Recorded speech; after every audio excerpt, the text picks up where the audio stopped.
Dear gamers and others, my name is Patrik Eriksson and I'm the CEO of Gotia Innovation, the founder of Gotia Science Park, the business incubator and the game incubator. We are also co-founders of Sweden Game Arena. Together with many of you, we've been on the barricades to get games considered an important industry to Sweden and its future. And standing here at the 7th Sweden Game Conference, being able to introduce Mikael Damberg, Minister of Industry and Innovation. Almost. Enterprise and innovation, but it's okay. Enterprise and innovation. No problem. That's even better. I think that's a milestone in our strive. So please give an applaud and welcome Mikael Damberg. We are very interesting.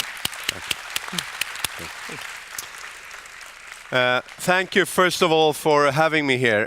I must confess, I'm a bit scared because deep inside, I know I probably is a gamer.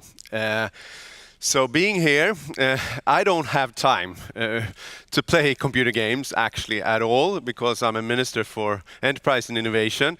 So this was actually the main argument for myself why I didn't buy an Xbox One to my children this Christmas because they wanted one, because they wanted to buy the Star Wars Battlefield game. And I didn't know how I would react having this kind of game at home, if that actually would work with my profession right now, being a minister in the Swedish government. So I'm a bit scared being here because I know that I'm a gamer in my heart. So we'll see how this will end. First of all, I know I'm preaching for the choir when I say that the Swedish gaming industry truly is impressive.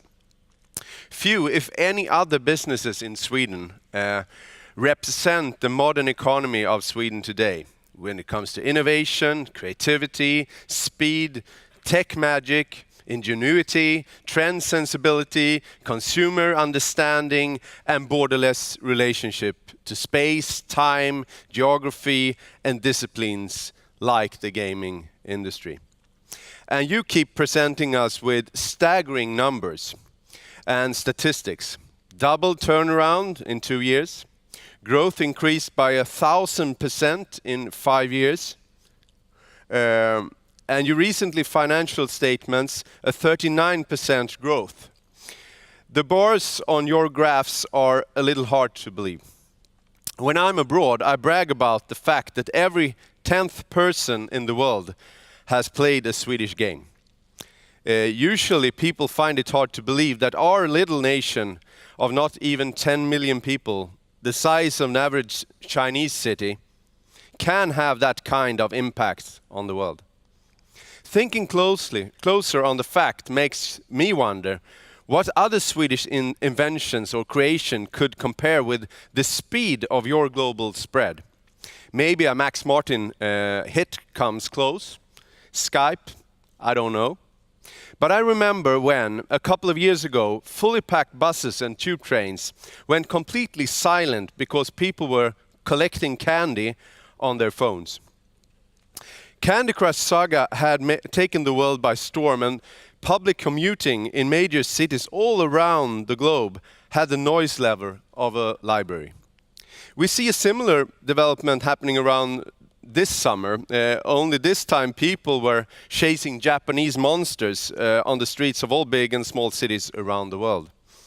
Few other tech inventions can spread so quickly and have that kind of impact on people's life and how we spend our time as digital game can. Who knows what the next global success will be, but a good guess, I would say, that it will have its origin perhaps here in our little place up in the north of Europe. Perhaps even more than impressing me with your numbers and your rapid effect on consumers' behavior, I think it is fantastic how your interactive innovations are influencing and changing both traditional industries and other parts of society. Your role in the economy is far bigger than the gaming industry. I see close links to my strategy, smart industry, connected and digital industry, and the impact and the innovation needed in the educational systems being inspired from your industry will be huge in the future. I'm very excited about the industrial innovation area, ASSAR, which will open here in Skövde next year. Gothia Science Park, together with University of Skövde and Volvo, amongst others, will develop a world-leading platform for research, innovation, education, and tech development. I'm sure the research on serious games and the use of games in simulation and learning will play a very important part in the innovation that we will see happening at ASSAR. Can I please ask also for an invitation to that inauguration at ASSAR as well? I would be happy to come again. Another example of the use of games in societal development that I think is worth mentioning is Råbykungen in Lund. When the district of Råbykungen was to be developed, there was a desire to also include young people in the process. The solution was to launch an architecture contest using Minecraft as a platform for gaining ideas for the design of the new area. Many suggestions were submitted, and the city learned a lot when what young people value in their environment. Minecraft has also been released in a special edition where players can find new materials such as titanium, aluminium, wolfram, and lithium that can be used to build lithium batteries or heart starters in the game. The aim is to raise awareness of geology and build interest in the mining industry. Sweden needs that as well. All of this tells me that you deliver so much more than just fun that you too often are being accused of. Before I let you go on with your day, I would like to say something about the theme of your conference, inclusive game development.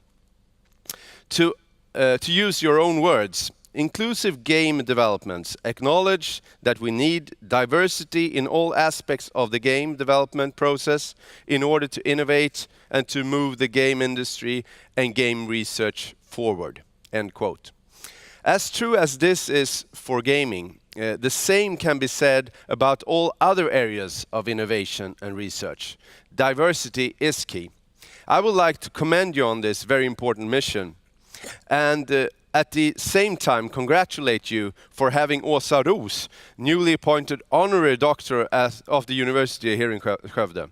I have learned that more than being a world-leading game developer and researcher, she's also a fighter for equality and diversity in the gaming industry. Congratulations also to you, Åsa, if you're listening. My last words, I promised, are these. I'm sure that in the near future, every fifth person in the world will have played a Swedish game.